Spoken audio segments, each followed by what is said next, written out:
আসসালামু আলাইকুম। আজকে মেজারমেন্ট ওয়ানের C11 মানে চ্যাপ্টার 11 অর্থাৎ 11 অধ্যায়ের একটা গুরুত্বপূর্ণ টপিক আছে, equation for power and PF অর্থাৎ power factor in two one meter method. অর্থাৎ টু ওয়ান মিটার মেথডের সাহায্যে আমরা পাওয়ার এবং পাওয়ার ফ্যাক্টর বের করার ইকুয়েশন দেখব। কীভাবে বের করতে হয় এর প্রমাণটা আমরা দেখবো ইনশাআল্লাহ।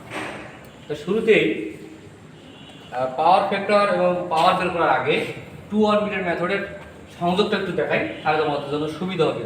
একটা ব্যালেন্স লোডে, থ্রি ফেজ ব্যালেন্স লোডে টু ওয়ান মিটারের সাহায্যে কীভাবে আমরা পাওয়ার নির্ণয় করবো তার একটা সংযোগ চিত্র আছে।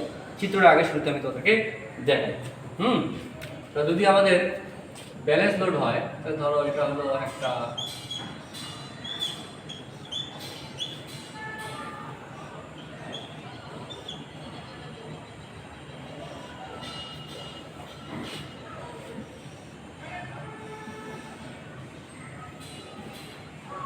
আমরা জানি ওয়াট মিটারের দুইটা কয়েল, একটা হচ্ছে সিসি আর একটা হচ্ছে পিসি। সিসি কে বলে কারেন্ট কয়েল আর পিসি কে বলে পটেনশিয়াল কয়েল বা প্রেসার কয়েল, একই জিনিস। তাহলে এই সিসি আর এখানে হচ্ছে আমাদের পিসি।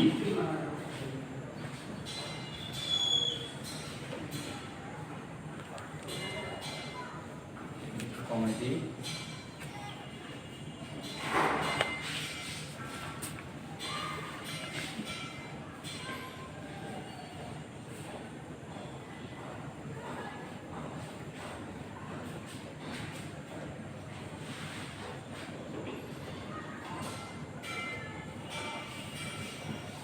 এটা হলো সিসি, এটা হলো পিসি। তো এটা একটা ওয়াট মিটার, এটাও একটা অনুরূপ হচ্ছে, এটা হচ্ছে পিসি, এটা হচ্ছে সিসি।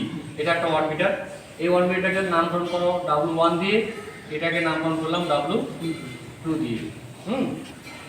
তো ধরলাম এখানে হলো ভি আর, এটা হলো ভি ওয়াই, এটা হলো ভি বি। তো তোমরা একটু খেয়াল করো, এখানে ধরো থ্রি ফেজ যেহেতু ভি আর একটা ফেজ আর ভি ওয়াই একটা ফেজ, ভি বি একটা ফেজ, তাই না?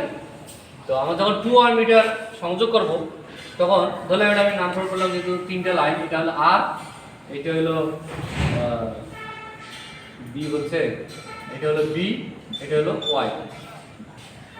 এই অনুযায়ী আমি ফেজের ভোল্টেজ লাগালাম। এখন ওয়ান মিটার সংযোগ করতে হলে যেহেতু টু ওয়ান মিটার, একটা ওয়াট মিটার একটা কারেন্ট কয়েল যাবে একটা ফেজে, আর অপোজিট প্রেসার কয়েল আসবে বি নম্বর যে ফেজটা এখানে আসলো, লাইনটাতে আসলো। আর টু ওয়ান মিটারের কারেন্ট কয়েল যাচ্ছে ভি ওয়াইতে, আর প্রেসার কয়েলটা আবার বিতে। দুইটা প্রেসার কয়েল একখানে প্যারালালে সংযুক্ত হইলো, আর কারেন্ট কয়েল দুই দিকেই চলে। এই হলো মোটামুটি টু ওয়ান মিটারের সংযোগ চিত্র। এই সংযোগ চিত্র অনুযায়ী আমরা এখন ভেক্টর চিত্র দেখবো। ভেক্টর চিত্র থেকে আমরা ইকুয়েশনগুলো বের করবো ইনশাআল্লাহ। তখন আমি একটু ভেক্টর চিত্র তোমাদেরকে দেখাই। আরো সুবিধার্থে এইটাকে আমি লিখলাম V1, এটাকে লিখলাম V2, এটা লিখলাম V3। তো এই আমার স্টার সংযোগের যেভাবে দেওয়া আছে এই অনুযায়ী ভেক্টর ডায়াগ্রাম যদি রাখি, তাহলে ভেক্টর ডায়াগ্রাম দেখাই। দেখো আমার উপরে কি আছে V1, তাহলে আমি উপরে দেখাইলাম V1। এরপরে নিচে ডান দিকে আছে V2, নিচে ডান দিকে দেখালাম আমি V2। এরপরে নিচে বাম দিকে আছে V3, নিচে বাম দিকে আমি দেখালাম V3। দেখো যেহেতু আমাদের সুষম লোড, এই জন্য প্রত্যেকটা ভোল্টেজের মান এখানে সমান থাকার কারণে প্রত্যেকটা অ্যাঙ্গেলও সমান, পরস্পর দ্রুতও সমান। তো একটা দ্রুত কত? একটা দ্রুত হচ্ছে 120 ডিগ্রি। যেহেতু আমরা জানি বৃত্তের মোট ক্ষেত্রফলের হচ্ছে 360 ডিগ্রি, 3 দিয়ে ভাগ করলে একটা আমরা 120 করি, তাই না? আচ্ছা, আমরা কি পেলাম? ফেজের ভেক্টরিক্যাল অবস্থা পেলাম। যেহেতু আমরা রেজাল্ট্যান্ট ভ্যালু বের করবো, লব্ধির মান বের করবো, সেক্ষেত্রে আমাদের কী করতে হবে? অবশ্যই সমান্তরিক সূত্র নিয়ে আসতে হবে। তো এখন কী করবো আমরা? আমাদের কার্যকারী মান কোনটা, এখানে দেখো তো লাইন মান কোনটা? আমাদের line voltage, line to line 1 আর এখানে লাইন ভোল্টেজের কোনটা হবে দেখো তো? আমাদের লাইন ভোল্টেজ হচ্ছে লাইন টু লাইনের মধ্যবর্তী ভোল্টেজ, তাহলে কি হবে? 1 আর 3, তাই না? আর আবার আরেকটা কি লেখা যায়? 2 3 V 2 3 আর একটা এখানে লেখা যায় 1 2 এটাকে এইভাবে দিতে হবে V1 2 তাই না? আচ্ছা এখন আমার কার্যগুলি যে মানগুলো সেগুলো আমি প্রথম V3 কে আমি কি করলাম পিছনের দিকে বর্ধিত করলাম পিছনের দিকে বর্ধিত করলে আর নাম কি হবে V3 হবে কিন্তু মাইনাস হবে কেন মাইনাস হবে ভোল্টেজের মানটা ঠিক রাখছে এখানে যতটুকু দৈর্ঘ্য এখানে ততটুকুই আছে মান ঠিক আছে কিন্তু দিকটা চেঞ্জ হয়ে গেছে এজন্য এটা দিকে মাইনাস V3 বুঝছো কি আচ্ছা তাহলে এখন V3 যদি হয় ও আরেকটা কথা এখানে বলতে হবে এখানে আমাদের অঙ্কটা মূলত ইন্ডাকটিভ লোডের ক্ষেত্রে আমরা কি জানি পাওয়ার পটে লেগিং মানে কি কারেন্ট পিছনে তার থেকে ভোল্টেজ থেকে পাওয়ার পটে লিডিং মানে কারেন্ট সামনে কার থেকে ভোল্টেজ থেকে যেহেতু পাওয়ার পটে আমাদের লেগিং তাহলে কারেন্ট আমাদের কত হবে ধরলাম এই কারেন্ট হলো I1 যেহেতু V1 এই কারেন্ট দিলাম আমি I1 তাহলে পাওয়ার পটে ভোল্টেজ থেকে পিছনে যদি লেগিং কতটুকু পিছনে ধরলাম 5 ডিগ্রি পিছনে মান জানা নাই 5 দিলাম একটা পিছনে এটা কি বুঝছো জি স্যার আবারও বলতেছি আমাদের এই ইয়ারের ক্ষেত্রে বলা আছে যে ইন্ডাকটিভ লোডের বেলায় সুষম ইন্ডাকটিভ লোড 3 ফেজ স্টার সংযোগ সেক্ষেত্রে যদি ইন্ডাকটিভ লোড আমরা ইন্ডাকটিভ লোডের ক্ষেত্রে জানি পাওয়ার পটে হচ্ছে লেগিং তাহলে লেগিং মানে কারেন্ট ভোল্টেজ থেকে পিছনে থাকে তাহলে যদি ভোল্টেজ V1 হয় তাহলে কারণ অবশ্যই I1 হলে আর মধ্যবর্তী অ্যাঙ্গেল কত ধরলাম 5 তাই এখন দেখো তাহলে এখানেও কি হবে স্টারে কারেন্ট সমান হওয়ার কারণে এখানেও I1 এটার অ্যাঙ্গেল কত এটাও 5 তাহলে ভোল্টেজ থেকে পিছনে এখানেও কি হবে একই হবে ভোল্টেজ থেকে এটাও I1 এটাও 5 বুঝছো কি ভোল্টেজ থেকে পিছনে এই যে ইন্ডাকটিভ ল্যাগিং আর হচ্ছে অ্যাঙ্গেলটা হচ্ছে 5 আর কারেন্ট সবসময় I1 কেন I2 I3 হবে না হ্যাঁ না I1 I2 হবে না এই জন্য যে স্টারে কারেন্ট সমান স্টারে কারেন্ট সমানের কারণে এই I1 কারেন্টের সব জায়গায় I1 I2 I3 এরকম হবে না ক্লিয়ার ভোল্টেজ আসলে তো কারেন্ট সমান এই জন্য I1 ও I2 I3 লিখছে জি স্যার এই জন্যই বললাম আচ্ছা সমান কিন্তু এটা I2 যদি লিখি তাহলে I2 ফেজের কারেন্ট আর I3 ফেজের কারেন্ট আচ্ছা আমি আবার বলতেছি একটু আর যেহেতু এখানে আমার V1 তাহলে I1 current V2 I2 current আর V3 I3 কারেন্ট প্রত্যেকটা আমি দেখাইলাম এখন আমি যদি এটা লব্ধি করি পিছনে নিয়ে আসলাম লব্ধি বানাই তাহলে কিরকম আছে দেখো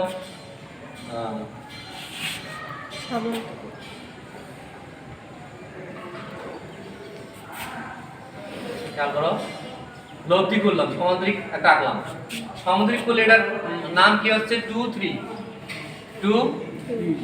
3 তাই না এটা হলো আমাদের লব্ধি যে এটা দেখো সামুদ্রিক চিত্র দেখো এটা যদি সামুদ্রিক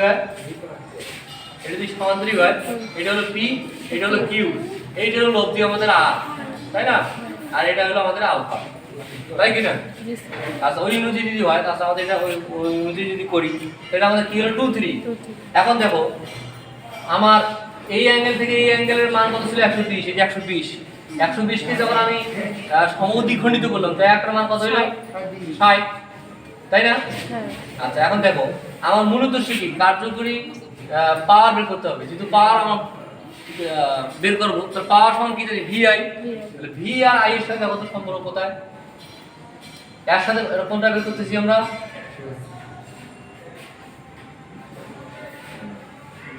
দেখো যে এটা কি আমাদের ভোল্টেজ এটা হলো কারেন্ট 2 3 বের করতেছি না তাহলে যদি ভোল্টেজ কারেন্ট হয় তাহলে আমাদের এটা হলো ভোল্টেজের মান এটা হলো কারেন্টের মান তাহলে আমার যেহেতু পাওয়ার কারেন্ট এবং ভোল্টেজ বের করতে হবে তাহলে কারেন্ট ভোল্টেজের মধ্যে এই মোড অ্যাঙ্গেলটা কত আছে দেখো তো এই অ্যাঙ্গেলটা আচ্ছা এটা যদি পুরোটা 60 হয় এটাকে আবার লব্ধি করলাম তাহলে এটার মান কত ভাগ হয়ে গেল না 30 হলো 30 এটা পুরোটা 60 তার অর্ধেক 30 তাহলে এখন আমার প্রশ্ন হচ্ছে এই যে সহ কত এটা 30 প্লাস 5 বুঝাই রে 30 প্লাস 5 বুঝো নাই জি স্যার বুঝতে পারছো জি স্যার আচ্ছা অনুরূপভাবে এখন দেখো যদি এইটাতে আমরা ভেক্টর বানাই তাহলে কি হচ্ছে দেখো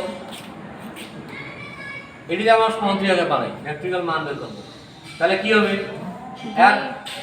লব্ধি হলো এইটা এগুলো একটু মিশিয়ে দিই যেন বুঝতে সুবিধা হয় তাহলে এটার মান কত হবে এটার মান লিখি -3 তাহলে 1 3 হচ্ছে তাই না হ্যাঁ ভি V13 কেন দেখো এটা মনে হচ্ছে 3, এটা মনে হচ্ছে 1, আর লব্ধি বলে রুট ওভার থাকে তো স্কয়ার থাকে তো আর মাইনাস থাকে না, V13 হয়ে যায় V13। ক্লিয়ার? এখন দেখো দ্বিতীয় আমাদের ভোল্টেজ পেলাম, কারেন্ট কার সাথে সম্পর্ক, এইখানে যে I1 ছিল এই I1 এর সাথে আমরা যেহেতু পাওয়ার বলবো, পাওয়ার সমান P সমান VI, তাহলে ভোল্টেজ এবং কারেন্টের মধ্যবর্তী অ্যাঙ্গেল কত এটা বের করতে হবে, কারণ এই সূত্রের মধ্যে লাগবে। ভোল্টেজ এবং কারেন্টের মধ্যে অ্যাঙ্গেল কত দেখো, ওই অনুযায়ী এইটা আমাদের কত ডিগ্রি, পুরোটা 60, 60 এর মধ্যে এটা কত হলো 30, তাহলে আমাদের এটা হলো আমার এখানে হলো 5, এইটুকু আমার কত, সূত্রে একটু ইয়ে হয়ে গেছে না, এটা বলে শিখে বলছো এটা যদি I1 হয়, আমি কি বলছিলাম এর সাপেক্ষে বলেছিলাম 5, তাহলে এখন আমার দরকার কোনটা, এই ভোল্টেজ এবং কারেন্ট দরকার, হ্যাঁ এই যদি লব্ধির সাথে, তাহলে আমাদের এই পুরোটা মানটা দরকার, কোথায় এই ভোল্টেজ এবং কারেন্ট দরকার, তাই না রে, এই ভোল্টেজ এই কারেন্ট, এই ভোল্টেজের অ্যাঙ্গেলটা কত বলতে পারবে, 30 - 5, পুরোটা যদি 30 হয়, হ্যাঁ 5 মাত্র এর মান পাওয়া যাবে, হ্যাঁ পুরোটার মান 30, এদের মান 5 মাত্র এদের মান পাওয়া যাবে, কি হবে 30 - 5, বুঝছো কি? জি স্যার তাহলে এই জায়গায় দেখো কারেন্ট সামনে লিডিং হয়ে গেল, এই জায়গায় ভোল্টেজ কারেন্ট পিছনে লেগে গেল, নোট এটা আমাদের দেখার বিষয় না, দেখার বিষয় হচ্ছে আমরা এই দুটো থেকে যেহেতু একটা ওয়ালমিটার দেখাচ্ছে আমার 13 আর একটা ওয়ালমিটার আমার দেখাচ্ছে 23, এই দুইটার কার্যকরী মানের সাথে কারেন্ট ভোল্টেজের অ্যাঙ্গেল আমাদের বের করতে হবে। ক্লিয়ার? আচ্ছা এরপর দেখো আমরা যে চিত্র দেখিয়েছিলাম V1 V2 V3 এই তিনটে ফেজ, এখানে আমাদের এখানে নোটেশন করে দিতে হবে, নোট করে দিতে হবে যেখানে V1 সমান সমান V2 সমান V3 সমান সমান VP, তার মানে হচ্ছে এটা ফেজ ভোল্টেজ, এই তিনটা হচ্ছে কি ভোল্টেজ, ফেজ ভোল্টেজ। ক্লিয়ার? তাহলে এখন আমরা যদি লাইন ভোল্টেজ বের করি, লাইন ভোল্টেজ কি হবে, লাইন ভোল্টেজ সমান হচ্ছে আমার V12 সমান সমান হচ্ছে V23 না 13, V13 23 সমান হচ্ছে আরেকটা কি রে V12, অসুবিধা নেই, সমান সমান হচ্ছে √3 VP, অথবা এখানে আরেকটা লিখতে পারো সমান সমান VL। বুঝছো আমি কি বলতেছি, এখানে একটু বুঝার আছে, তাহলে ইনশাআল্লাহ পরবর্তীতে ইকুয়েশন আমাদের সহজ হবে। প্রথমে বললাম এটা একটা ফেজ, এটা একটা ফেজ, এটা একটা ফেজ, এটা নাম করা আছে V1 V2 V3, তারপরে বলতেছি এই লাইন আর এই লাইনের মধ্যে ভোল্টেজ কত, লাইন ভোল্টেজ, এই কথাটা আমি এখানে লিখে দিচ্ছি, এটা সমান সমান VP সংক্ষেপে লিখছি, হ্যাঁ ফেজ ভোল্টেজ। আর এই লাইনটা কি বলে, এটা যদি 1 হয়, এটা যদি 3 হয়, তাহলে V13, এটা একটা লাইন ভোল্টেজ, তাই আমি লিখেছি V13। এরপরে দেখো এটা যদি 3 বলি, এটা যদি 2 বলি, এটা কি হবে V23, তাই আমি লিখেছি V23। আর একটা আছে এটা 1 আর 2, এই দুটোকে লিখেছি V12, তাহলে V12 সমান সমান লিখেছি আমি, যদি ফেজ ভোল্টেজের সাথে সম্পর্ক লিখি আমরা জানি স্টারে লাইন এবং ফেজ ভোল্টেজের মধ্যে সম্পর্ক আছে √3 VP, VL সমান √3 VP, তাই লিখলাম, অথবা সমান সমান VL। তাহলে বুঝাচ্ছি যে প্রত্যেকটাই লাইন ভোল্টেজ, এটাও লাইন ভোল্টেজের মান VP এর সাথে √3 গুণ করে পাওয়া গেছে। ক্লিয়ার? আচ্ছা যেহেতু এটা আমার একটা স্টার সংযোগ, আমরা জানি স্টারে কারেন্ট সমান, তাহলে I1 সমান সমান যে আমি ওখানে লিখেছিলাম I1 বা একই সব I1 দিয়েছিলাম, দিলেও হতো, যেহেতু V1 এর সাপেক্ষে V2 লিখেছিলাম, V1 এর সাপেক্ষে I1 আর V2 এর সাপেক্ষে I2 লিখেছিলাম, তাহলে I1 সমান I2 সমান সমান I3 সমান সমান হচ্ছে কারেন্ট I, কেন স্টারে আমার কারেন্ট সমান। আর একটা জিনিস হচ্ছে পাওয়ার ফ্যাক্টর PF সমান সমান হলো আমার ধরলাম cos phi, যেহেতু আমি কারেন্ট এবং ভোল্টেজ অ্যাঙ্গেল দিচ্ছি phi, কিন্তু cos phi দিলাম, যদি থিটা ধরতাম তো থিটা ধরতাম, নো প্রবলেম। তাহলে এই হলো আমার মোটামুটি পরিস্থিতি। এখন আমরা আমাদের অঙ্কে আসবো, প্রমাণে আসবো।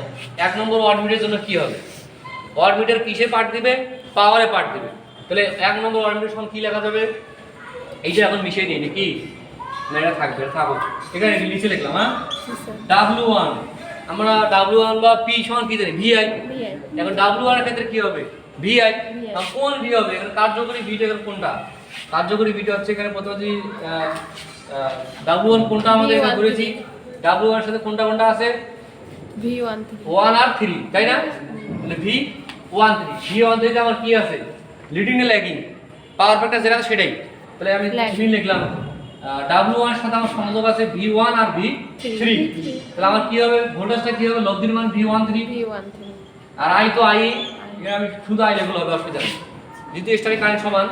এরপর কি লিখতে হবে cos phi 30, তাই না, cos phi এর জায়গায় আমি মান বসাবো, খেয়াল করো আমরা যদি পি সমান ভি আই, ওই ভির জায়গায় ভিটা হবে 1 3, কারণ আমার কার্যকরী মান 1 3 কোন মিটারে, W1 মিটারে, কেন আছে 1 আর 3 সাথে সংযোগ আছে, হ্যাঁ। আর তাহলে আর সূত্রের আই, আর সূত্রের cos ফাই, cos ফাই এর জায়গায় আমার cos এর ভ্যালু বসাবো।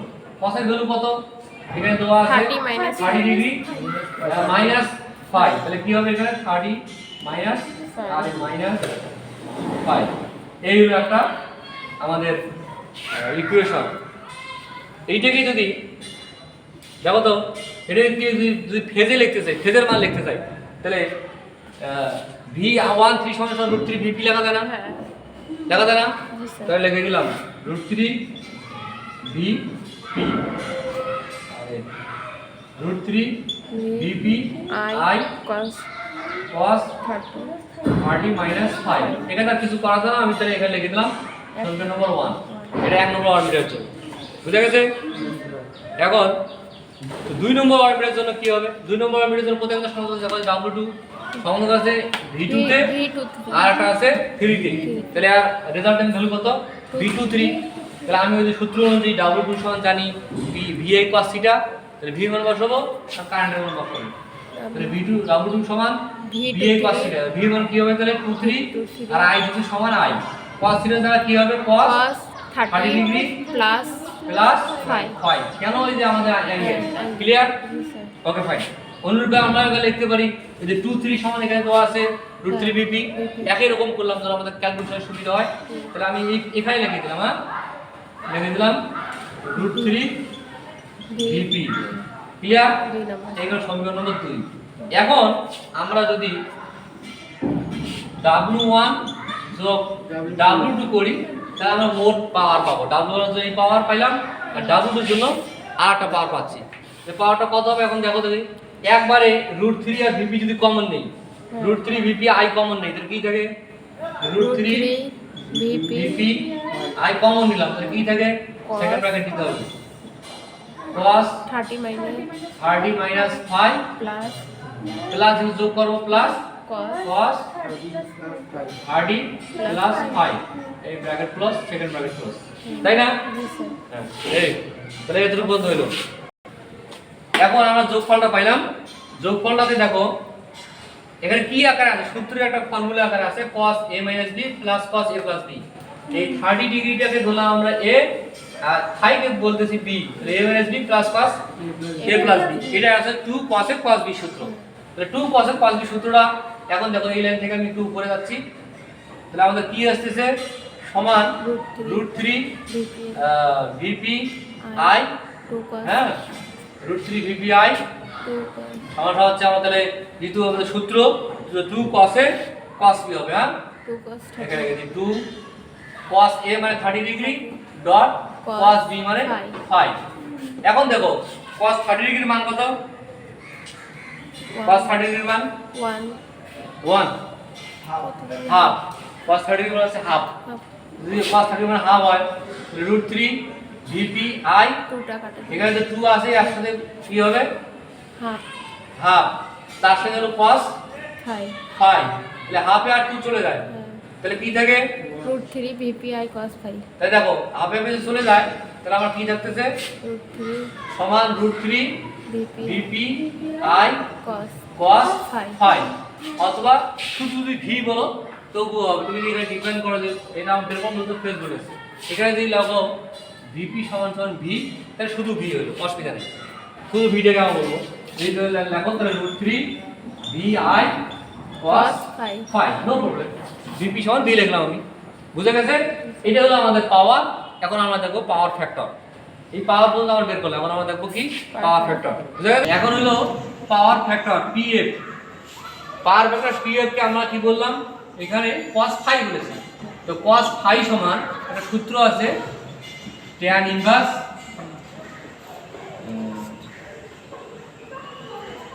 আচ্ছা পাওয়ার ফ্যাক্টরটা হচ্ছে cos 5, তাই না? এখন আমি আবারও বলতেছি দেখো পাওয়ার ফ্যাক্টর হচ্ছে cos 5। আমি যদি cos 5 মান পাই তাহলে এখানে বসাই দিলে আমার পাওয়ার ফ্যাক্টরের মান পাচ্ছি। তাই এখন আমার মনে রাখতে হবে phi সমান সূত্র, phi সমান হচ্ছে tan ইনভার্স √3 P1 বা W1, P1 এর বড় অসুবিধা নেই, P1 - P2 divided by P1 plus P2 P1 P1 plus P2 P2 তাহলে P1 এখানে কি W1 আর P2 হচ্ছে W2 একবার W1 এবং W2 এর মানকে বিয়োগ করতে হবে আর আরেকবার যোগ করতে হবে আমরা যোগটা করেছি তোমার বিয়োগটা করবে আমি দেখাইলাম না তাহলে এই দুইটার মান দিয়ে যদি মাল্টিপ্লাই করি ভাগ করি তাহলে একটা মান হবে তার সাথে √3 দিয়ে গুণ করব তাহলে একটা মান হবে ওই মানের সাথে tan ইনভার্স করব করে যে মানটা হবে সেটা হবে থিটার মান বা ফাই এর মান এই মানটা যদি এখানে বসাই দেই তাহলে আমি পাওয়ার ফ্যাক্টর পাবো তাহলে সেক্ষেত্রে বন্ধুরা আমরা পাওয়ার এবং পাওয়ার ফ্যাক্টর এইভাবে যদি দেখাই দাও অসুবিধা নেই হয়ে যাবে ডাইরেক্ট দেখাই দিলে বিয়োগ ফলটা যদি দেখাই দাও দেখাইলে না দেখাইলেও এভাবে করলে ইনশাল্লাহ হবে তো আশা করি তোমরা বুঝতে পেরেছো বারবার প্র্যাকটিস করলে ইনশাল্লাহ হবে এখন এই অনুযায়ী আমরা বিভিন্ন অঙ্ক দেখবো